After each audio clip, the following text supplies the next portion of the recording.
Dear students नमस्कार। आज है 27 जुलाई 2020।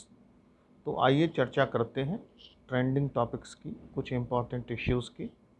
ये इश्यूज़ आपको कॉम्पिटिटिव एग्ज़ाम्स की तैयारी में हेल्प करेंगे। इंटरनेशनल रिलेशंस के लिहाज से आपने सुना होगा कि चाइनीज़ कॉन्सुलेट को यूएसए में बंद कर दिया गया है। इससे दोनों कंट्रीज़ के रिलेशंस में स्ट्रेन आ गया है।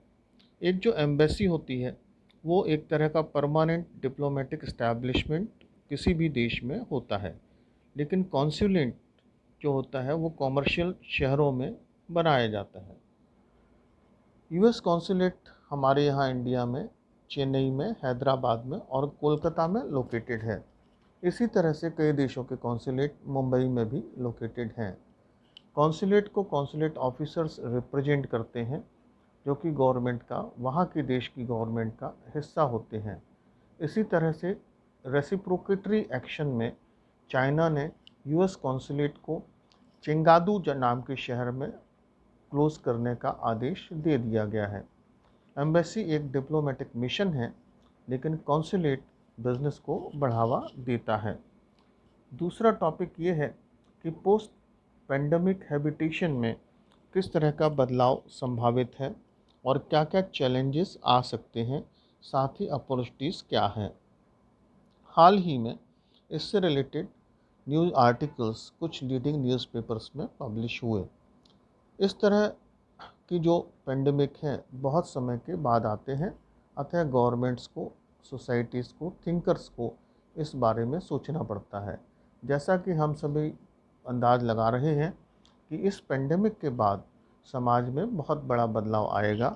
सोशल डिस्टेंसिंग को, आइसोलेशन को और थिनिंग को फ्यूचर में बहुत ज़्यादा इम्पोर्टेंस दिया जाएगा।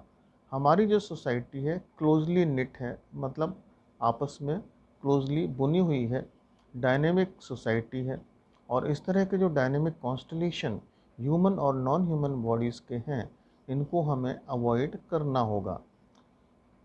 हम 3 पहलुओं पर भविष्य में काम कर सकते हैं। पहला पहलू यह है स्केर्सिटी, कि कम से कम लोग रहें, डिस्पर्स्ड रहें। दूसरा, प्रोटेस्ट पर हम ध्यान दें, प्रोटेस्ट में भीड़ जमा ना हो, किसी भी प्रोटेस्ट में भीड़ जमा ना हो। तीसरा, रिचुअल्स, जो रिचुअल्स होती हैं फ्यूनरल, टेम्पल फेस्टिवल्स लाइक जले कुट्टू और रथ यात्रा, इस तरह के रिचुअल्स को अच्छी तरह से पोस्ट पेंडेमिक एरा में किस तरह से मनाया जाए। इसके बाद जो टॉपिक है तिरंगा यात्रा का, हम सभी जानते हैं कि 15 अगस्त हमारा इंडिपेंडेंस डे है। कनाडा के वैंकूवर सिटी में 15 अगस्त को तिरंगा यात्रा का एक आयोजन किया गया है। कनाडा की जो राजधानी है वो ओटावा है। और इस तरह के जो आयोजन हैं, इन आयोजनों से बाहर दूर देशों में भारत की संस्कृति के प्रचार प्रसार में सहायता मिलती है। वैसे भी कनाडा में प्रवासी भारतीयों की संख्या बहुत ज़्यादा है। कुछ शहरों में तो ये संख्या, इसका परसेंटेज रिमार्केबल है। अतः इस तरह की यात्रा से वहाँ भारत की संस्कृति को आइडेंटिफाई करने में सहायता मिलेगी। दूसरा, ये एक कल्चरल ब्रिज का काम करता है और इससे पर्यटन भी बढ़ता है। हम एक क्वेश्चन पर सोच सकते हैं, should India start efforts for linkages with Nepal. India को नेपाल से लिंकेजेस को फिर से पुनर्स्थापित करने के लिए शुरुआत करनी चाहिए या नहीं करनी चाहिए। इसमें आप अपना पॉइंट ऑफ व्यू, नेगेटिव है तो नेगेटिव, पॉजिटिव है तो पॉजिटिव, उसको रख सकते हैं और जस्टिफाई कर सकते हैं।